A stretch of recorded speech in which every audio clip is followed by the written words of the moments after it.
J'adore ces souverainistes qui reprennent les antiennes des mondialistes et reprennent même leur discours au mot près. Et voilà que ces souverainistes m'attaquent parce que je prône une Europe fermée en m'accusant de vouloir une Europe recroquevillée sur elle-même, en indiquant que j'ai de la haine pour l'Afrique, qu'il faut s'ouvrir, qu'il faut travailler avec tout le monde, et que finalement la vision d'une Europe fermée serait catastrophique et détruirait l'Europe. En réalité, l'Europe ouverte, c'est celle des mondialistes au pouvoir, c'est celle de nos gouvernements, et ça fait un demi-siècle qu'elle est ouverte, et plus encore. Et on voit tous les jours le résultat de cette ouverture. Non, c'est un mensonge. D'abord, la colonisation fut une erreur, elle a coûté beaucoup plus cher qu'elle n'a rapporté. Ensuite, elle nous a détourné de notre mission européenne, elle nous a fragilisés, elle nous a ruinés. Et aujourd'hui, l'héritage colonial, que vous connaissez parce que vous le voyez dans vos rues, nous ruine encore. Donc oui, bien entendu, il faut une Europe fermée. Et ce n'est pas une Europe recroquevillée, c'est une Europe qui se défend, qui se protège. C'est la stratégie du hérisson prônée par Guillaume Faye, concrètement, toutes les pointes dehors.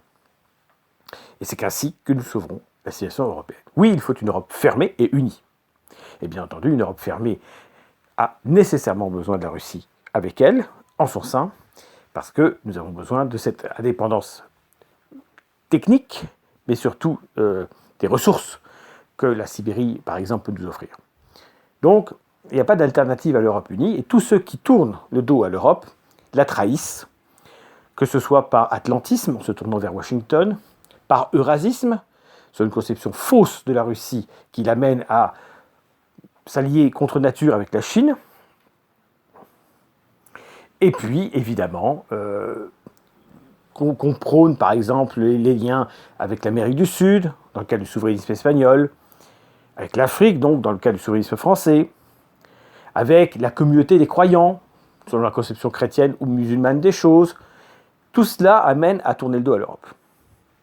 Et donc, il faut combattre toutes ces idéologies. C'est l'atlantisme qui est nocif, c'est l'eurasisme qui est nocif, c'est le souverainisme français afrotrope par nature qui est nocif, et c'est ainsi qu'il va falloir prôner l'Europe.